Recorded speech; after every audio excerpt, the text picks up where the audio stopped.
Bujang Nadi Dara Nandung. Artaknan Datuk Galah bendahara hendak menuju istana. Sementara itu, dari arah yang berlawanan, kelihatan Tang Nunggal sedang berjalan. Sejurus kemudian mereka saling berhadapan. Tang Nunggal. Saudaraku Artaknan, aku yakin dan percaya bahwa engkau marah, engkau tersinggung dengan tindakanku. Itu wajar. Sadar pula aku, hai saudaraku, dari silsilah turunan mendiang ayahanda, engkaulah yang berhak menjadi raja. Tetapi agaknya dari strategi kekuatan, maka akulah yang pantas berkuasa di kerajaan Sambas ini. Artaknan. Tang Nunggal, laksanakanlah dengan kehendakmu demi kelangsungan jayanya kerajaan Sambas ini. Di bawah kepemimpinanmu yang keras dan tegas, hanya satu pintaku, robahlah sikapmu. Jadikanlah kekerasanmu dan ketegasanmu itu sebagai alat dan senjata untuk membela rakyat. Bukan justru sebaliknya, malah untuk menakut-nakuti dan menyiksa rakyat. Beribu pasang mata rakyat yang menatap engkau bercekak pinggang adalah hati mereka yang sengsara, menjerit dan terkekang. Di mana Tuhan tidak pernah diam dengan peranggaimu. Camkanlah itu, Tang Nunggal. Selamat tinggal, kita berpisah di sini. Tang Nunggal. Artaknan saudaraku, hendak kemanakah engkau? Artaknan. Jawabannya ada pada hatimu, jawablah sendiri. Terlihat Artaknan dengan Panglima. Di Bukit Piantus inilah Artaknan didera oleh berbagai perasaan. Ia terlihat seduh dan gelisah. Sementara itu, Tok Kadi yang terjaga dari tidur oleh mimpi yang aneh, ia berlari mendatangi Artaknan dan Panglima. Artaknan. Ada apa, Tok Kadi? Tok Kadi. Saya bermimpi, putra mahkota. Panglima. Apa gerangan mimpimu itu, Tok Kadi? Tok Kadi. Saya bermimpi rasa-rasa istana Sambas musnah dimakan api. Saya melihat Bujang Nadi dan Dara Nandung menjerit-jerit minta tolong di antara kobaran api yang kian membesar. Sedangkan Raja Tang Nunggal malah tertawa, terbahak-bahak menyaksikan api yang berkobar begitu dahsyatnya. Panglima. Sudahlah Tok Kadi. Mimpi itu kan permainan tidur, Tok Kadi. Permainan tidur, ya permainan tidur. Tapi jantung saya ini mau copot. Terkejut. Artaknan. Mungkinkah buah malam Tok Kadi ini suatu alamat akan terjadi sesuatu diri Bujang Nadi dan Dara Nandung? Tok Kadi. Bisa juga begitu, tapi entahlah. Panglima. Putra mahkota. Rakyat Sambas ini benar-benar kecewa dengan sikap Tang Nunggal.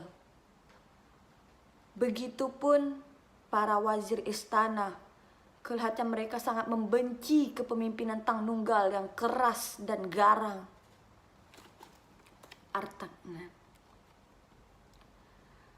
sebelum aku meninggalkan istana dan menuju ke Bukit Piantus ini, aku telah berpesan kepada Tang Nunggal agar ia merubah peranggainya yang ganas itu untuk kejayaan bumi Sambas ini.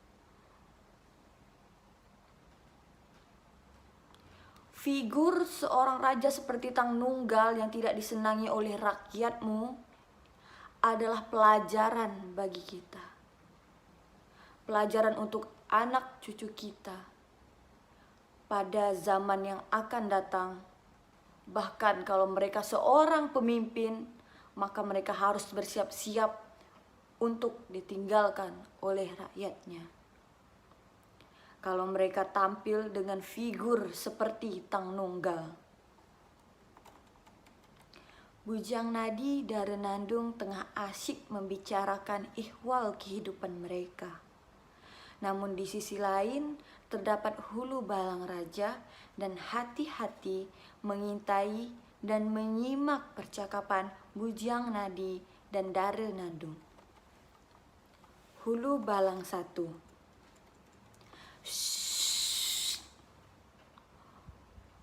Melihat ke arah Bujang Nadi dan Dare Nandung. Apa yang sedang mereka bicarakan? Hulu Balang 2. Oh, rupanya secara diam-diam mereka pun tidak menyenangi peranggai ayahanda mereka, Raja Tang Nunggal. Hulu Balang 1. Coba kau perhatikan gerak-gerik mereka itu. Apa yang akan mereka lakukan? Bujang Nadi. Adindaku Dare Nandung, bahwa engkau rindu bergaul dengan siapapun di luar tembok istana. Begitu juga keinginan Kakanda. Tetapi apa boleh buat, segala tidak mungkin kita lakukan. Biarlah seluruhnya bertumpu dalam batas pandang kita berdua, antara Adinda dan Kakanda. Seolah-olah mewakili bayang-bayang kehidupan di luar tembok istana. Dare Nandung menatap tajam dengan linangan air mata, ia mendesah. Oh, Kakandaku Bujang Nadi. Bujang Nadi menghampiri membelai rambut adiknya dengan penuh kasih sayang. Sudahlah Adinda.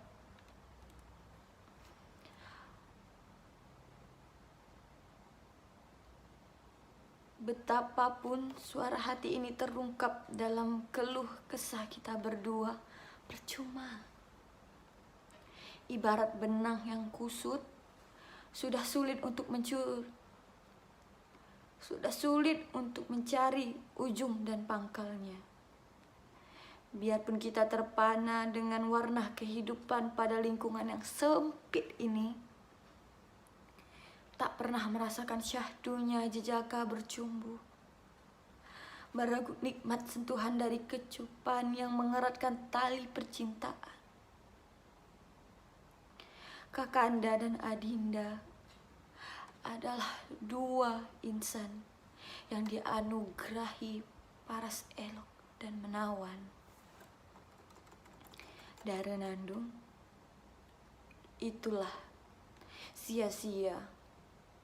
Walaupun kita sering mendengar seluruh warga istana menyanjung kita dengan julukan Mbak Pinang di belah dua, tetapi kita adalah yang tetap terbelenggu dengan duka cita. Oh, Kakanda, Kakanda adalah segalanya bagiku. Jiwa Kakanda yang mampu melahirkan kedamaian dalam Adinda. Parasmu yang menawan menjadikan Adinda merasa sulit untuk berdampingan dengan jejaka lain. Demi langit dan bumi, Adinda bersumpah.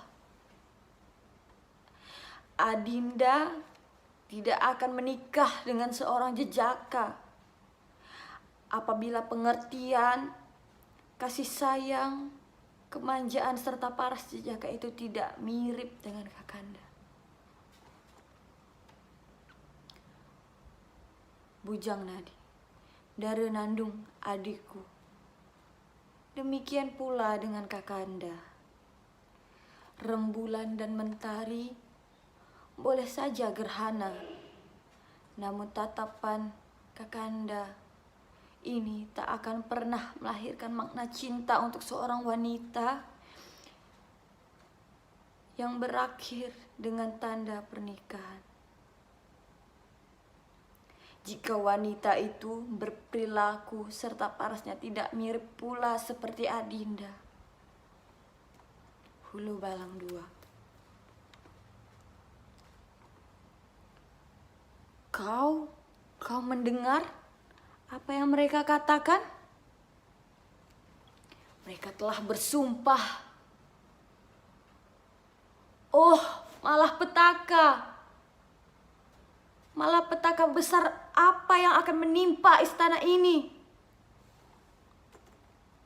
Raja Tangnunggal duduk di singgasananya, sementara Permaisuri bersedih hati menanggung penderitaan yang berkepanjangan. Sampai saatnya Hulu Balang melaporkan kejanggalan yang telah disaksikan mereka terhadap Bujang Nadi dan Dara Nandung.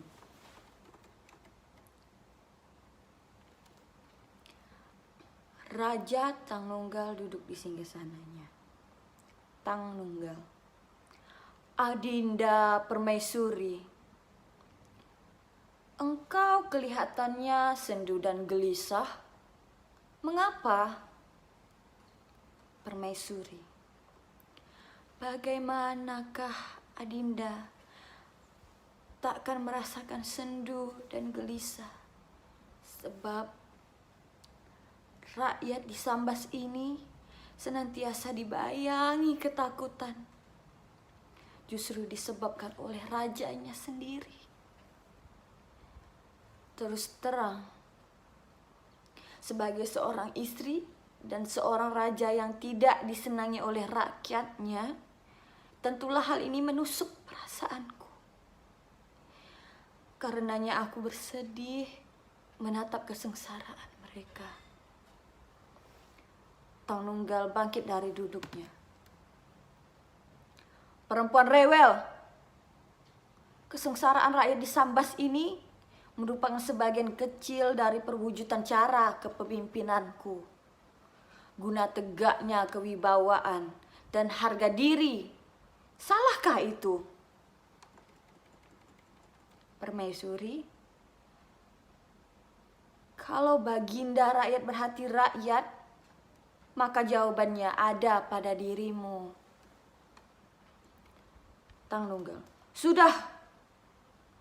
Aku minta engkau jangan terlalu banyak mencampuri urusan kerajaan. Apapun tindakanku adalah undang-undang. Datuk Gala, baginda. Tangnunggal cepat memotong. Diam kau. Itu masalah keluarga, masalah seorang suami dan istri. Hulu Balang 1 dan 2 tergesa-gesa dan langsung menghormat. Tangnunggal, apa gerangan? Kalian nampak tergesa-gesa? Hulu Balang 2, maafkan kami apabila peristiwa ini mengusik ketentraman baginda raja.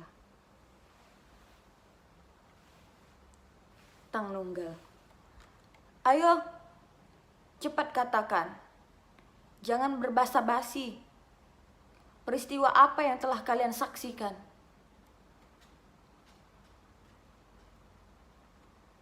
Hulu Balang 1, Kami telah melihat anak Baginda Bujang Nadi dan Darenandung berdua-duaan asyik bercumbu, bercinta-cintaan. Sumbang sekali kelihatannya selaku dua orang bersaudara. Hulu Balang dua. Benar, Paduka, kata-kata yang mereka ungkapkan seperti layaknya orang suami istri. Tang Nunggal. Hulu Balang, cepat jemput mereka. Bawa mereka menghadapku sekarang. Hulu Balang 1 dan 2 segera berangkat. Tang Nunggal. Mereka harus dihukum. Memalukan. Martabatku tidak boleh tercemar oleh perbuatan anakku sendiri. Permaisuri. Yakinkah Kakanda dengan laporan Hulu Balang tadi? Tidakkah ada maksud-maksud tertentu di balik semua ini? Tang Nunggal. Mereka adalah abdi setiaku. Tidak mungkin akan berkhianat kepadaku, rajanya. Apa yang mereka dengar, apa yang mereka pandang berarti pendengaran dan pandanganku. Harap kau tahu itu, Permaisuri. Tetapi mereka berdua bersaudara, saudara kandung yang dilahirkan dari rahim ibunya ini. Mustahil sebejat itu perbuatan mereka. Tang Nunggal. Walaupun mereka lahir dari rahimmu, tetap aib itu bisa saja terjadi. Asyik berdua-duaan di tempat yang sepi, duduk berdua, berbicara berdua, dan secara diam-diam mereka pun tidur berdua. Karena tidur berduaan, dapatkah kau bayangkan apa yang terjadi? Datuk Galah, apa hendak kau bicarakan tentang malapetaka ini? Datuk Galah. Maafkan saya, Baginda Raja. Karena ini adalah masalah keluarga, masalah orang suami istri, maka saya tidak bisa berbicara apa-apa. Tang Nunggal. Dan engkau, Bendahara? Sejak tadi engkau diam saja, lemas, lesu, persis seekor ayam jago yang patah taji tak kalah tersambung. Bicaralah. Bendahara. Baginda Raja, saya sendiri tidak punya anak. Jadi bagaimana pahit getirnya saya belum pernah merasakannya.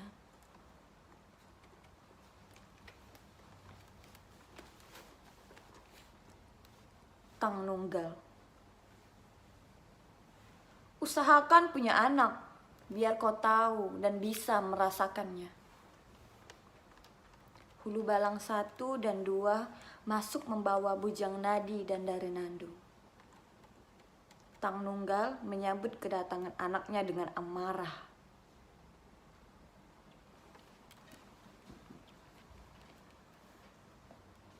Anak macam apa kalian ini? Memalukan. Ternyata kasih sayang Tuhan yang tersirat di dalam jiwa kamu telah kalian coreng dengan perbuatan yang sangat memalukan. Bisikan syaitan, iblis yang berserang dalam darah telah menyesat kamu dua bersaudara. Bersarang dalam darah telah menyesatkan kamu dua bersaudara.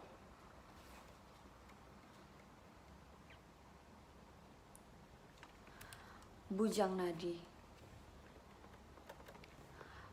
Ayahanda Paduka Raja, sungguh Ananda tidaklah mengerti. Tiba-tiba saja Ayahanda murka. Kami tidak mengetahui sebab musababnya. Tang Nunggal, bercinta-cinta dua bersaudara, apakah itu pantas?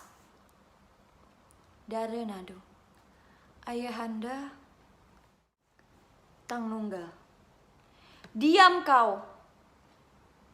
Aku belum selesai berbicara. Percuma aku pertahankan segalanya. Kamu dari tiada menjadi ada, lalu lahir ke dunia ini karena cita-cita seorang ayah. Ayahmu ini. Tetapi harapanku telah kalian rombak dengan suatu kehancuran, suatu aib, mencoreng arang di mukaku dan meruntuhkan martabatku selaku seorang raja. Darenado, ayahanda, racun fitnah siapakah ini sehingga ayahanda kalap dan murka? Bujang Nadi, demi Tuhan kami bersumpah, terkutuklah kami apabila selama ini tertanam niat di hati kami. Dua bersaudara hendak berbuat durjana, bercinta dan bercumbu. Darenandung bersujud di hadapan ibundanya.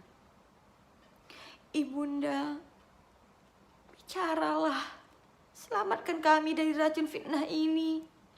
Oh bunda.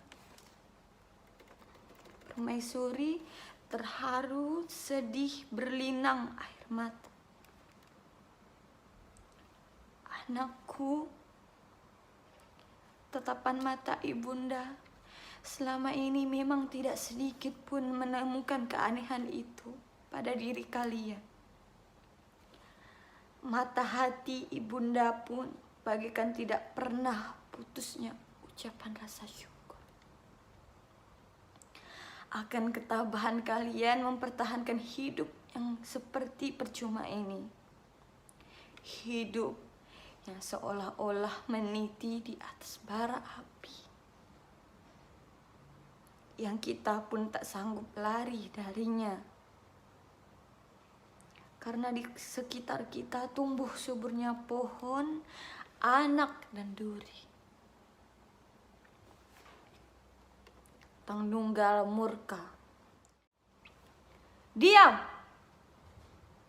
Demi tegaknya martabatku, undang-undang mesti dijalankan. Bagi siapapun yang melanggarnya, walau terhadap darah dagingku sendiri. Mereka harus dihukum. Ya, mereka harus dihukum sesuai dengan perbuatannya. Hulu Balang, dengarkan aku bertitah. Kuperintahkan untuk membuang mereka di tapa batas Sambas ini. Permaisuri menyembah raja. Kakanda, sadarkah engkau dengan keputusan itu? Mereka berdua darah daging kita. Tang Nunggal lantang dan beribawa. Sudah terucap suatu tekad, maka Tang Nunggal pantang menyerangkan kembali keris yang sudah tertusuk di dada lawan. Sebelum musuh bersimbuh darah, Hulu Balang, kuburkan mereka hidup-hidup di Bukit Sebedang. Lalu Tang Nunggal meninggalkan singgasananya. Permaisuri meratapi nasib. Oh Tuhan, cobaan apa lagi kah namanya ini? Tak putus-putusnya malapetaka kau timpakan kepada hambamu ini. Begitu parahkah dosa-dosa yang telah kami lakukan? Sampai-sampai musibah silih berganti menyiksa batin hamba dan anak-anakku di istana ini. Bujang Nadi beriring dengan dara nandung menghampiri ibundanya. Tabahkanlah hati ibunda, relakanlah ananda berdua ini menjalani hukuman yang telah ayahanda berikan. Walaupun ini merupakan fitnah semata, kami ikhlas menerima hukuman ini sebagai tanda kepatuhan sang anak kepada orang tua. Betapalah lagi ayahanda seorang raja. Biarlah kami mengorbankan jiwa dan raga demi tegaknya keputusan Tang Nunggal di mata rakyatnya. Menegakkan hukum tidak pilih pandang, tidak peduli walaupun terhadap anaknya sendiri. Ibunda, yang terucap dari mulut Kakanda Bujang Nadi, itu jualah yang terkandung di hati Ananda. Kami memang semenanggung, sependeritaan, dan kami memang pernah bersumpah bahwa kami tidak akan menikah apabila perilaku dan wajahnya tidak semirip seperti kami. Permaisuri, tekad kalian sudah tersimpul dalam suatu ikatan yang bermula dari landasan kepatuhan pada seorang ayah. Demi tegaknya harga diri dan martabat seorang ayah, yaitu raja di negeri ini. Sungguh merupakan sikap yang terpuji. Dan ibunda bangga memiliki kalian. Jalanilah hukuman yang terkutuk ini dengan gelora semangat kebenaran.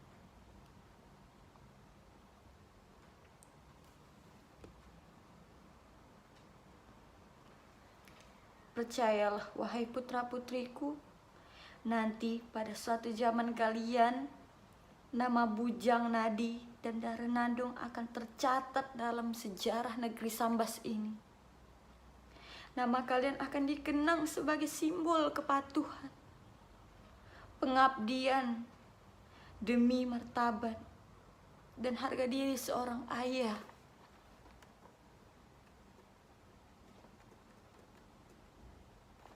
Permaisuri bercucuran air mata, dilanda kesedihan yang mendalam karena akan berpisah dengan kedua anaknya.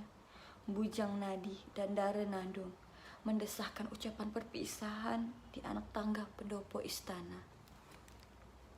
Bujang Nadi, Bunda, sebentar lagi kami akan pergi. Entah kemana arah tuju, serta lubuknya hanya satu pinta kami. Hendaknya janganlah kepergian buah hati Bunda ini diartikan dibuang karena aib. Namun, semaikanlah di hati Bunda bahwa kepergian kami semata-mata ingin mengembara di alam lepas, ingin membuktikan hidup ini bermakna bagi orang banyak. Begitulah ibunda. Dara Nandung terisak tangis dalam pelukan ibundanya. Apabila nanti ibunda mendengar suara angin berhembus, anggaplah itu desah nafas kami yang duduk di samping bunda. Dan manakala terdengar oleh bunda kicau-kicauan burung, anggaplah itu suara kami memanggil-manggil bunda, karena tak tahan menahan rindu. Tang Nunggal menuju pendopo diikuti Hulu Balang. Sudah tiba saatnya. Kalian harus meninggalkan istana ini. Cepat keluar. Hulu Balang, periksalah perlengkapan kalian. Bawalah mereka berangkat sekarang juga. Dari kejauhan nampak para hulu balang berjalan membawa bujang nadi dan darenandung. Kemudian arah pandang tertuju ke Bukit Sebedang. Sejurus kemudian cuaca yang cerah berubah menjadi hujan dengan angin ribut. Kilat, petir, sambar menyambar. Suasana kembali cerah, ditandai dengan kokokan ayam jantan yang konon memiliki bujang nadi. Bukit Sebedang disorot penuh.